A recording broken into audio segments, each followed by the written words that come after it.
Oh my gosh. Well, Marc and I were just, doing all kinds of things. I was in real estate. My background is in social work. First and foremost, I was raising 3 awesome kids. And then we decided, hey, what if we started making some changes? And what does that look like? And I was interviewing a bunch of people in my podcast, and we started getting some crazy ideas. When you think about your dream, it's all kind of fun to think about, and maybe even an escape. And then the moment that you pick a date is when everything starts getting real.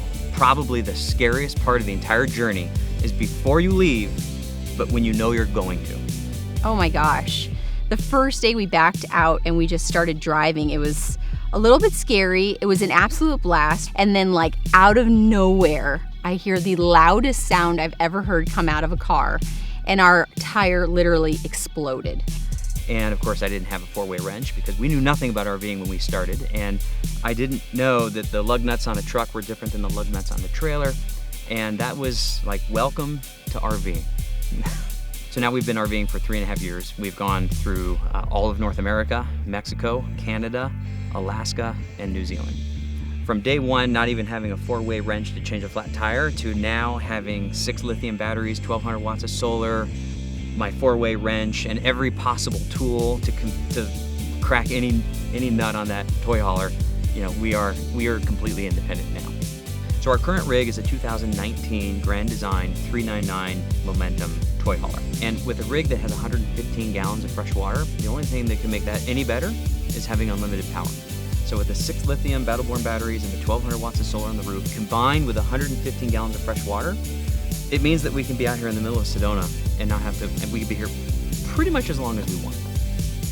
So we first heard about lithium through our YouTube comments. So, our community is collectively, they're geniuses. And so when we see a trending comment and our community sees us struggling with something, collectively, they always have the answer.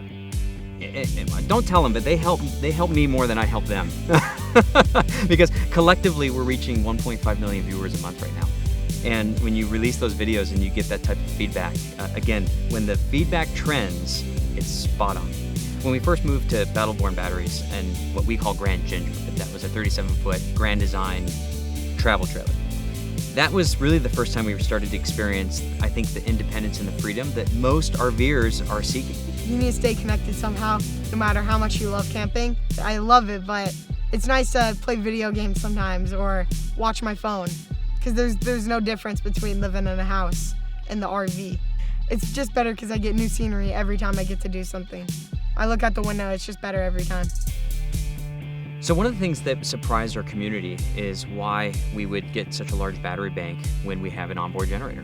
And I think what a lot of people don't realize until you spend a lot of time boondocking is that a generator is great for replenishing your batteries. But if you don't have any lithium or any solar at all, to make a cup of coffee at 6 in the morning, you got to fire on the generator. And to charge your laptop, you got to fire on the generator. What I've learned is that no single task alone seems worthwhile to go over there and turn that generator on. And so what ends up happening is you leave it on the entire day. And after about 6 or 7 hours of listening to that generator, ultimately the family will look at each other and say, "You ready to go to an RV park?" And everyone will go, "Yeah, let's go." Before batteries, is that like BB? Before Battleborn, it was dark. It was very dark. It was a dark time. I remember we were in Joshua Tree and Marc went out to go record the sunset. Our batteries died. The only thing I had left was a little bit of propane, so I'm making dinner with a headlamp and I'm looking down at this rice thing and I'm like, this is not the way this is supposed to go. You know what I mean? I'm just ticked. Before, we just had to control every single tiny thing we were doing, and now we can live. Now I can get ready, I could take a shower and then blow dry my hair. That's obscene. The fact that I can use a hairdryer on batteries is amazing.